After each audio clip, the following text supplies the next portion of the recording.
کلا انہا تذکرہ،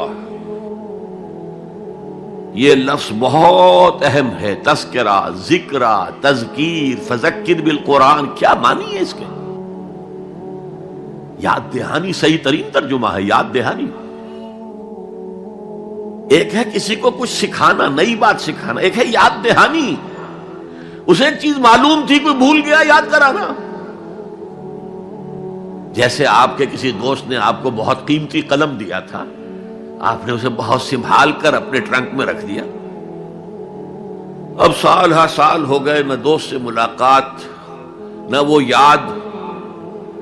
اچانک آپ نے کسی روز ٹرنک کھولا اور وہ قلم آ گیا، تو آپ کو دوست یاد آ جائے گا کہ نہیں؟ اسی لیے قرآن آفاق و انفس کے لیے آیات کہتا ہے. ہم اپنی آیات دکھائیں گے تمہیں، نشانی جس کو دیکھ کر تم ہمیں پہچانو گے. اور تذکرہ کا مطلب کیا ہے؟ پوٹینشلی ایمان ہر انسان کے دل میں موجود ہے. یہ جو روح جو ہمارے قلب کی مسکن نکید ہے، اس میں اللہ کی معرفت بھی ہے، اللہ کی محبت بھی ہے. البتہ ذہول کے پردے پڑ گئے ہیں، بھول اور نسیان طاری ہو گیا ہے. ہم دنیا ہی کے اندر گم ہو کر رہ گئے ہیں. ہماری ساری دلچسپیاں دنیا سے ہیں، لہذا ہماری توجہ ہی نہیں ہے. ورنہ ہر انسان کے دل میں یہ جو یہاں ہندوستان میں کہتے ہیں آتما اور پرماتما، آتما اور پرماتما کا تو تعلق بہت گہرا ہے. ابتدا میں بنا دی گئی تھی ارواح، جب ہم سب کے سب تمام انسان آدم سے لے کر اور تا قیامت جو انسان آئے گا دنیا میں، ان سب کی ارواح پیدا کر دی گئی. اور پوچھا گیا الستو بربکم قالوا بلا، یاد ہے؟ لہذا یہ تذکرہ ہے، یہ یاد دہانی ہے، تمہارے اندر موجود ہے. اللہ کی معرفت بھی موجود ہے، اللہ کی محبت بھی موجود ہے.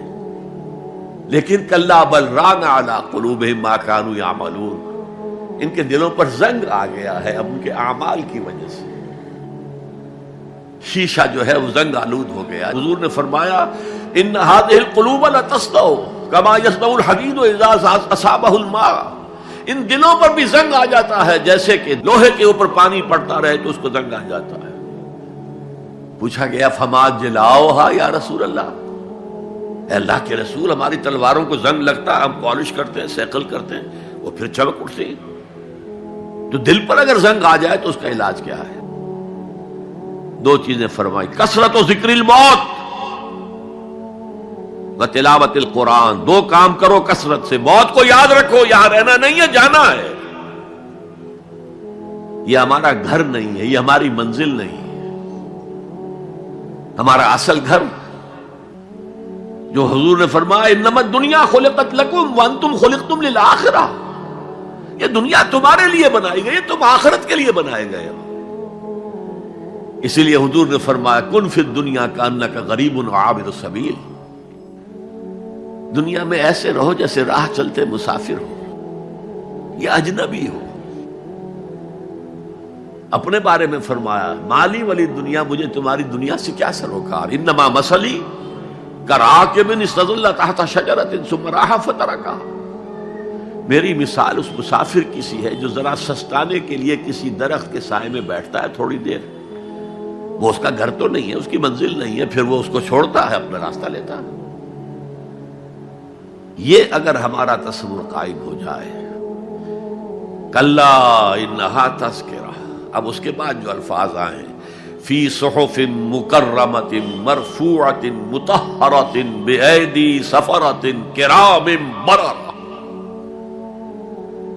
یہ جو قرآن ہے، جو تذکرہ ہے، یہ بڑے ہی انتہائی پاکیزہ صحیفوں میں ہے. فی صحف مکرمۃ، بڑے باعزت، مرفوعۃ مطہرۃ، مرفوع بلند اور انتہائی پاک. بے ایدی سفرۃ، یہ کن کے ہاتھوں میں ہے؟ لکھنے والے وہ فرشتے. بے ایدی سفرۃ کرام بررہ، جو نہایت باعزت ہے، بہت وفادار ہے اللہ کے. یعنی اصل قرآن کہاں ہے؟ لوح محفوظ میں ہے.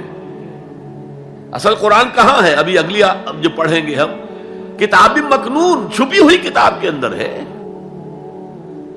اصل قرآن کہاں ہے؟ وَإِنَّهَا لَفِي أُمِّ الْكِتَابِ لَدَيْنَا لَعَلِيٌّ عَظِيمٌ. یہ تو اس ام الکتاب میں جو ہمارے پاس ہے، بہت بلند ہے اور بہت عظمت والا ہے.